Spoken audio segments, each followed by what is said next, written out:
Senator Ernst. Thank you, Mr. Chair. Gentlemen, and thank you again.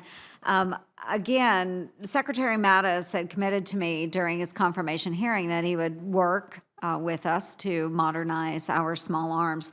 And General Scales, you note how it took strong support from President Kennedy and Secretary of Defense McNamara to consider the M16. And as we see our adversaries modernize, I believe we're going to need this type of pressure from this administration as well to ensure that this actually happens. And that's why I've requested this hearing. Do you agree that we need to pressure the administration and signal that it's taking way too long? 7 to 10 years is way too long. Would you agree we need pressure to make this happen? Absolutely, but I'll also say, for my long association with General Mattis, working on this specific project beginning in 2004, that as far as the Secretary of Defense is concerned, you're pushing on an open door. This has been a passion of his.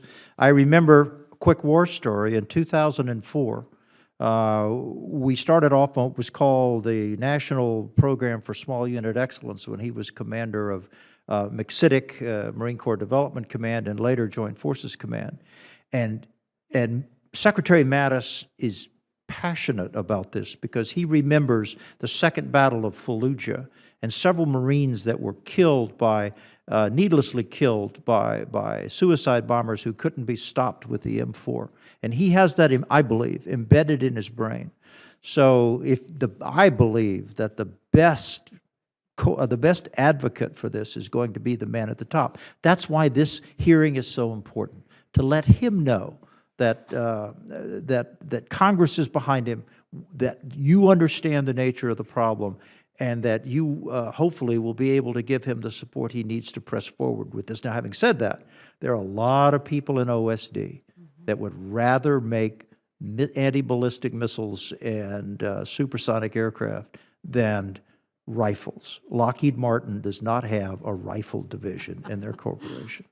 What a great point, General. Thank you very much. And continuing with that same line of thought as well, General Bednarek, we have committed to fielding platforms like the F-35, very complicated systems out there. Why is it that we can't field a rifle? And their answer is there is no good reason why we cannot, and we absolutely should. In the broader scheme of things, Senator, to your point, reinforced by General Scales, with the broader, complicated billions of dollars of systems that the United States has as signature platforms to accomplish our nation's bidding, there is absolutely no reason why we should not have a capable, higher caliber, modular weapon system in the hands of our infantry combat troops. And I know that General Neller had told me this as well when we were visiting about small arms modernization, that of course the Marine is very emotional about their rifle, and you know that, General Scales, as well, and so do you, Senator Sullivan.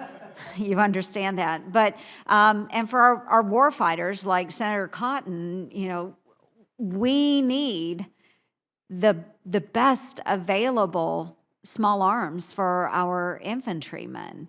This should not be an issue. This should not be an issue. And I think we are signaling loud and clear to the man at the top that this needs to happen.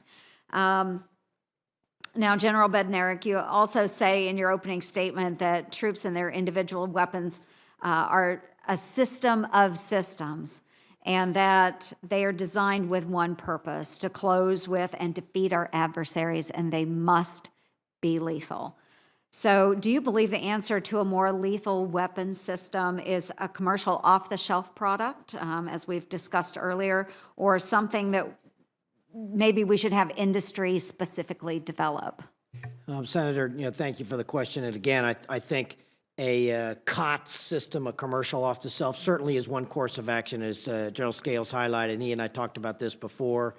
Having this, competition is always good, but it cannot be tied up in an absolute bureaucratic masking tape, for years. It is absolutely unconscionable in my view. We can do this. It was shown on rapid fielding initiatives that should not take so long. And we have got to continue to press this real hard. I think the service chiefs are behind this, as I highlighted in my opening statement, and they want the best thing for our infantrymen as well to defeat our adversaries. Thank you, gentlemen. Thank you, Mr. Chair.